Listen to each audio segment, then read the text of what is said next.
Shalom and good morning everyone. పరిశుద్ధులైన ఎలోహిం బిడ్డలందరికీ ఉదయకాల శుభవందనములు.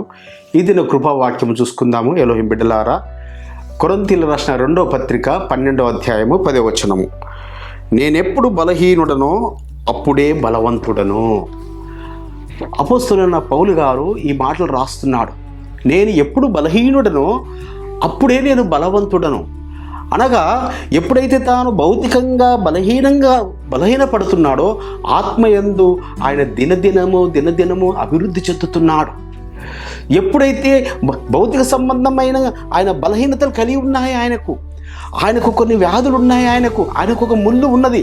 అయ్యా, ఈ ముళ్ళును తీసివేయమని ఆయన ముమ్మారు అడుగుతాడు. అంటే నా కృప నీకు చాలు అంటాడు. నా కృప నీకు చాలు, నా కృపయందే నీవు ఎప్పుడు బలవంతుడు అంటాడు.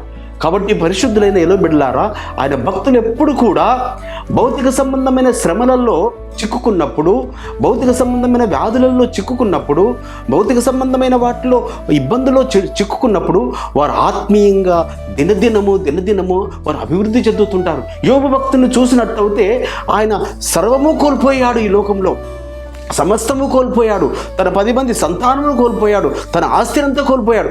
ఆయన యెహోవా ఇచ్చాడు, యెహోవా తీసుకున్నాడు, యెహోవా నామమునకు మహిమ కలుగునుగాక అన్నాడు. సో కాబట్టి తర్వాత ఆయన శరీరం అంతా కృషించిపోయినప్పటికీ ఆయన ఆత్మయందు బలము కలిగి ఉన్నాడు. ఆత్మయందు ఆయన బలవంతుడుగా నిలబడ్డాడు. ఆ యొక్క పరీక్షలో అపవాదిని ఓడించాడు. ఆయన భక్తునికి మరి యోబు గారికి జయం పొందుకున్నాడు. అదే విధముగా అపోస్తలుడైన సౌలు గారు కూడా ఆయనకు వచ్చిన శ్రమలలో, ఆయనకు వచ్చిన ఇబ్బందులలో, ఆయనకు వచ్చిన బాధలలో ఆయన ఎప్పుడు కూడా ఆయన కృషించిపోలేదు. ఆయన ఆత్మీయంగా బలపడుతూ వచ్చాడు. కాబట్టి బిడ్డలారా, ఎలోహిం బిడ్డలారా, ఎప్పుడైతే మనకి ఈ లోక సంబంధమైన భౌతిక సంబంధమైన శ్రమలు వస్తుంటాయో ఆ శ్రమలలో మనం కృంగిపోకూడదు. మనం ఆత్మీయంగా దినదినము బలాభివృద్ధి నొందుచుండాలి. అప్పుడు మనం ఈ ఆత్మ సంబంధమైన వాటితో ఈ భౌతిక సంబంధమైన వాటిని మనం జయించగలుగుతాము. అవి మనకు చాలా చులకనగా కనపడతాయి. కాబట్టి ఆ విధంగా పరమ తండ్రి మనల్ని దినదినము ఆత్మీయంగా బలపరిచి భౌతిక సంబంధమైన శ్రమల నుంచి విడిపించునుగాక. ఆమేన్.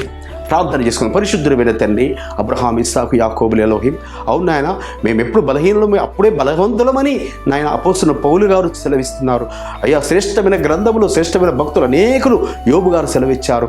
అదేవిధముగా తండ్రి, మేము కూడా ఈ భూలోకములు మీ రక్తం చేత కడగబడి ఎప్పుడు మేము బలహీనము అప్పుడే మేము ఆత్మీయంగా బలవంతులము అవునట్లుగా మీ పరిశుద్ధాత్మ చేత మమ్మల్ని నడిపించమని నజరుడైన యేషూవ మెస్సీయ నామమున స్తుతించి ప్రార్థించి వేడుకుంటున్నాం పరమ తండ్రి. ఆమేన్.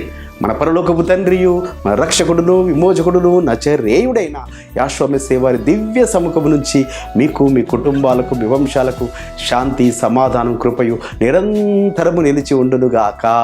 ఆమేన్.